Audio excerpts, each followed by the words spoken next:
大家好，今天给大家介绍一套希腊海边的新房，就是这栋啦。一进来就有很大的一个院子，可以用来地面停车，可以通过按密码进楼。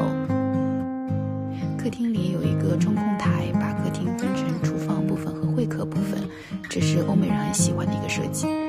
这是客厅外的一个大的露天阳台，可以种上花花草草，布置成自己喜欢的样子。这就是客厅整体的样子啦。